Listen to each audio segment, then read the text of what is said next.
Virgo and Virgo rising, my lovely Virgos, let's talk about February. We have a very, very, very busy month ahead, very fast month. It's a month where you may feel a little ungrounded at times.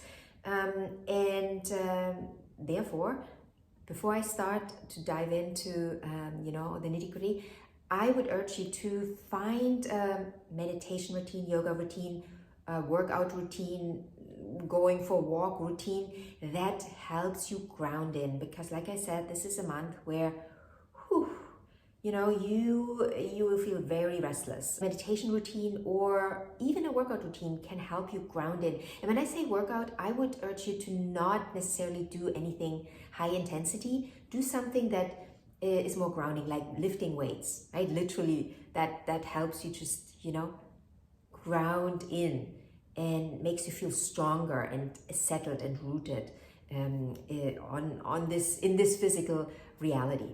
So a big player this month is going to be Chiron, and Chiron currently sits in your 8th house, where we do all the inner work. And Chiron is dancing with the nodes in your 8th house, particularly the North Node, but obviously also the South Node on the opposite side. And Chiron is saying this month, well, we really have to leave the past behind. And what I mean by leaving the past behind is that stuff that you've consciously or most likely unconsciously are carrying with you, that is keeping you in a holding pattern, that is keeping you in a state of not moving forward, not up leveling, right? You kind of do the same thing over and over again. There's a certain routine attached to it that needs to be released. And you as a Virgo, and Virgo rising, the routines are a big deal for you, right? Routines is something you need to feel grounded. But maybe it's time for a new routine. Finding a new routine that helps you move forward in life, that helps you to get to where you want to go. Like I said, this is an aspect, this conjunction, North Node conjunction with the node, that we have present all month, and it will be exact at the end of the month on the 24th. But it is present all month, and you will work with it all month. So 8th house matters are going to be, a very big priority this month. And then also we have obviously Aquarius be highlighted this month, and Aquarius for you is your 6th house. And the 6th house is the house of routines, the house of, your day-to-day, the house of health. So that is, in my view, the biggest priority, number one priority, getting your new routines set up in a way where you feel comfortable enough to do them on a day-to-day, but also where you up-level, where you grow, where you improve your health. And there might be some trial and error going on here, right? There might be some, I'm not sure how should I do this? Is this working? So, there might be a little bit of testing. You might try this and it's not working, and then you might try that and you're not really feeling comfortable. But you have to also stick with something for a minute for it to, become the new normal. And this is going to be your challenge this month, to stick with something new.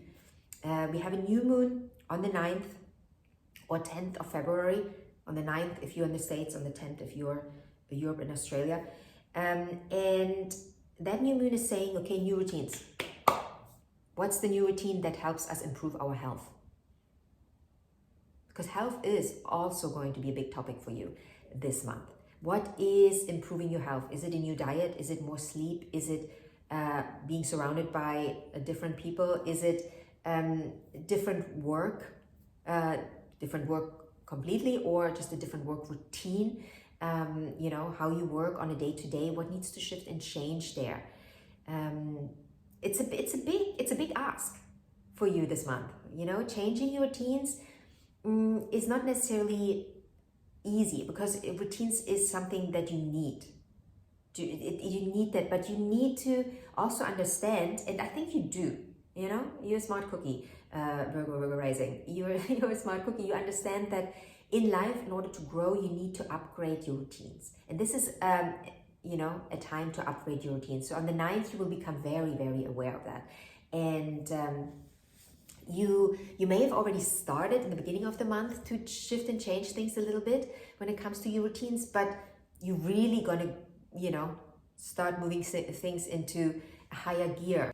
Mars and Venus, big players this month, and they will also all come into your house of health, house of routine, house of day-to-day life. And I love that. I love that because Mars is going to bring some action. Mars is going to bring some power. Mars is going to say, okay, we'll do this now. New routine, and we'll stick to it every day, every day. And Mars is also paving the way for Venus to move in, and then Venus coming in, bringing the blessings.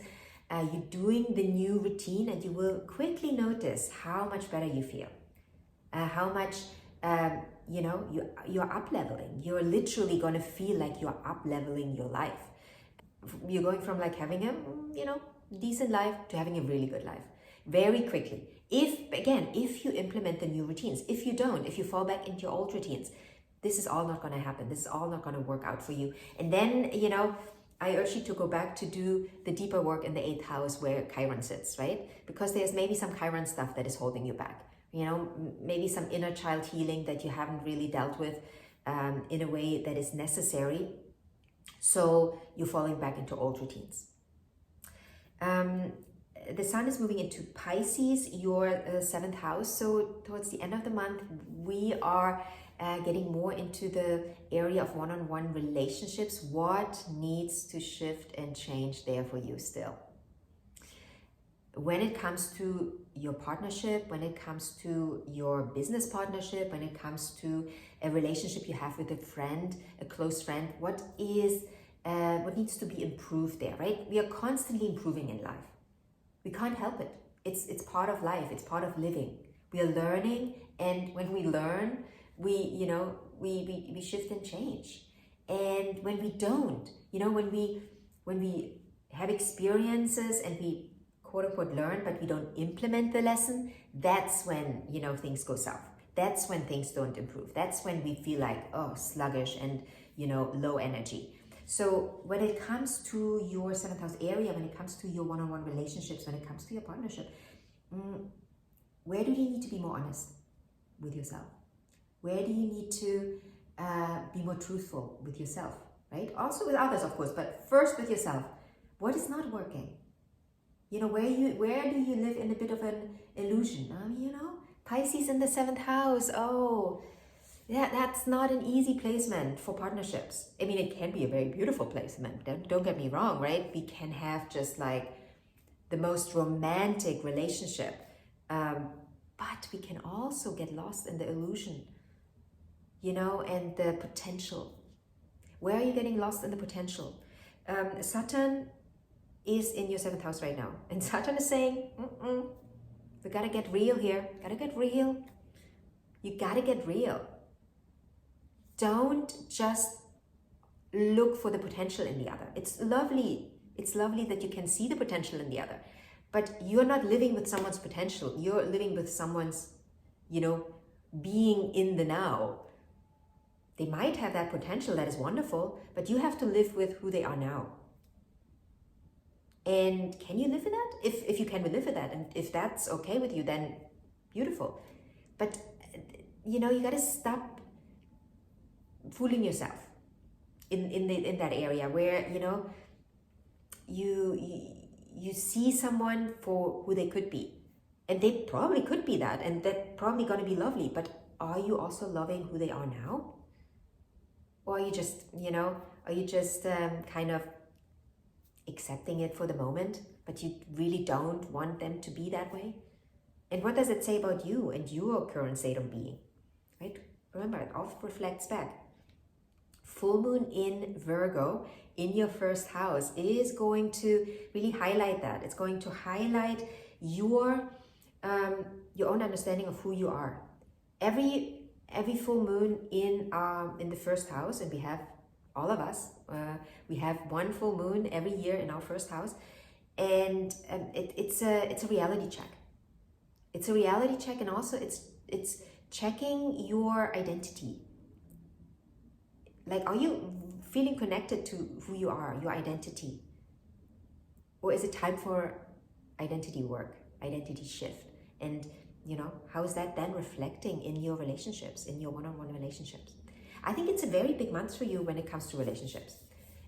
Because you're starting the month already with like doing a lot of inner work that will obviously also reflect in your relationships. And then towards the end of the month, you're going to get really real. You got to get into the deep end. You have to really, do that actual, you have to show up out there with it. When we do the inner work, we can just do it in private. But I think you will be really asked to step out into the open towards the end of the month and be honest with yourself and the other or the others. So yeah, big month for you. If you have any questions about February, feel free to leave a comment. If you want a personal reading, you can click on the link in the description box. If you want to do some coaching, work on some deeper stuff, we can do this together. You can send me a message and we can have a little conversation about this. And yeah, what else? Whatever it is, feel free to comment or message me about it, and we'll look into it. So have a beautiful month, and I will see you in the next video.